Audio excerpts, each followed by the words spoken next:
ژوندی اوسېږي مشره بله زړونه د ژوندي کړل زمونږ مړاوې هیلې ارمانونه د ژوندي کړل زمونږ مړاوې هیلې ارمانونه د ژوندي کړل ژوندی اوسېږي مشره حوصلې مو شوې اوچتې ژوندی اوسېږي مشره حوصلې مو شوې اوچتې جذبې دې را ژوندی کړې ضمیرونه دې ژوندي کړل زمونږ مړاوې هیلې ارمانونه. السلام علیکم ورحمت الله وبرکاتہ. نوې نیوز نوې خبرتیا د ایجوکیشن سپورټ پروګرام نو راغلیو تعلیمي ډګر ته د خپلو ناچاره افغانانو لپاره نن انشاءالله قرارداد امضا کیږي او راځئ تاسو تر پایه پورې زموږ ملتیا جذبې دې را ژوندی کړې ضمیرونه دې ژوندي کړل زمونږ مړاوې هیلې ارمانونه دې ژوندي کړل زمونږ مړاوې هیلې ارمانونه دې ژوندي کړل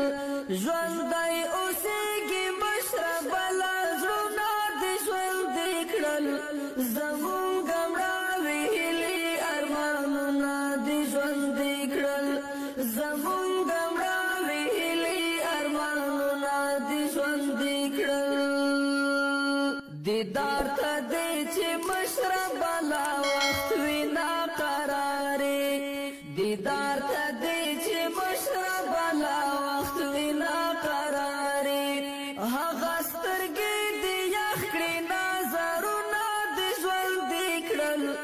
زمونږ مړاوې هیلې ارمانونه دې ژوندي کړل زمونږ مړاوې هیلې ارمانونه دې ژوندي کړل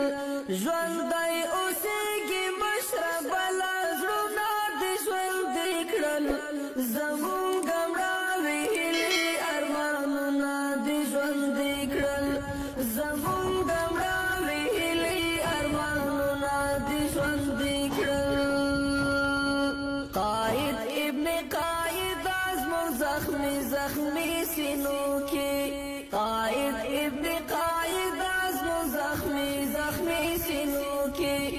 د تیر وخت خاطرې او یادګارونه دې ژوندي کړل زمونږ مړاوې هیلې ارمانونه دې ژوندي کړل زمونږ مړاوې هیلې ارمانونه دې ژوندي کړل ژوندی اوسېږي مشره بله زړونه دې ژوندي کړل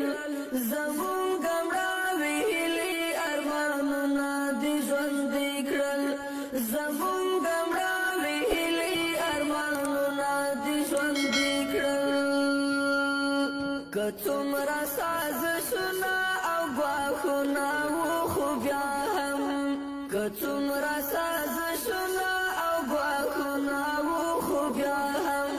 د ګران او د مرحوم قائد یادونه دې ژوندي کړل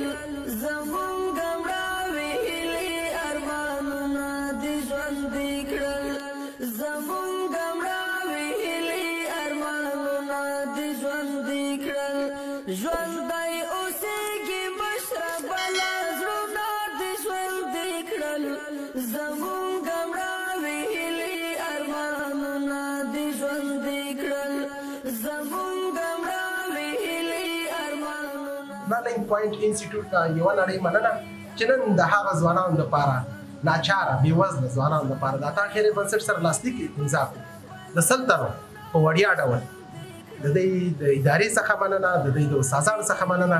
انشاءالله د ډاډ راکو د ناچارو بېوزلو ځوانانو لپاره نو تاسو ته زیری درکوم راځئ د عطا فاونډیشن سره په اړیکه کې شئ چې هر څوک غواړي چې زده کړه وکړي عطا د زده کړې بنسټ د ستاسو په خدمت کې بیا هم د دې ادارې څخه ډیره مننه جزاک الله خیر.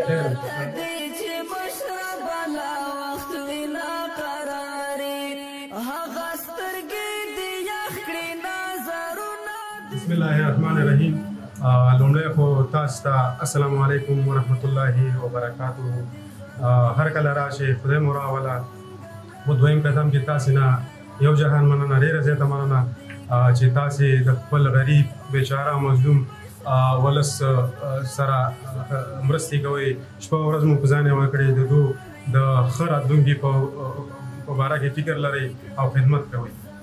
زموږ د لرنینګ پوینټ انسټیټیوټ یوازینی هدف صرف هغه دا دی چې خدمت کول دي د خپل غریب او بیچاره او مسکین ولس لپاره. زموږ ټول سټاف تاسې سره دا وعده کوي، بلکې ټول ولس سره دا وعده کوي چې صرف به موږ خپل ولس لپاره خدمت کوو او بلکې تجارت به نه کوو. او یوازینی هدف لکه تاسې عملاً لیدلی شئ چې ځوانان ماشاءالله ښه په جام و جوش سره د ناستې دي او د تاسې سره د خدمت وعده کوي. بل خبره داسې ده د لرنینګ پوینټ انسټیټیوټ تاسې عملاً لیدلی شئ چې د په ننګرهار کې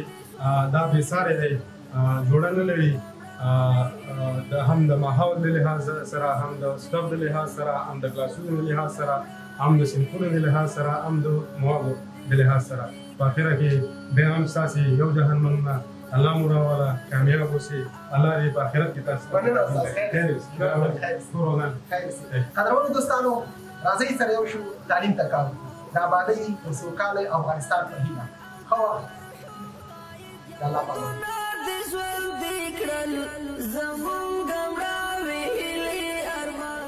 In the name of Allah, who is the most merciful, the most compassionate.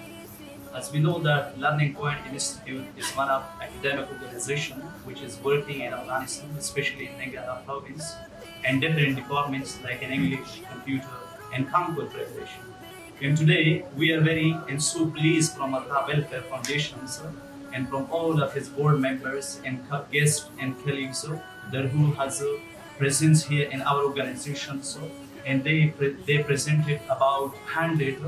eligible students, sir, for our organization, and inshallah we will train them in a better and promoted way for our society and our country. And as we know that our country, especially those people who suffer from poverty and uneducation, so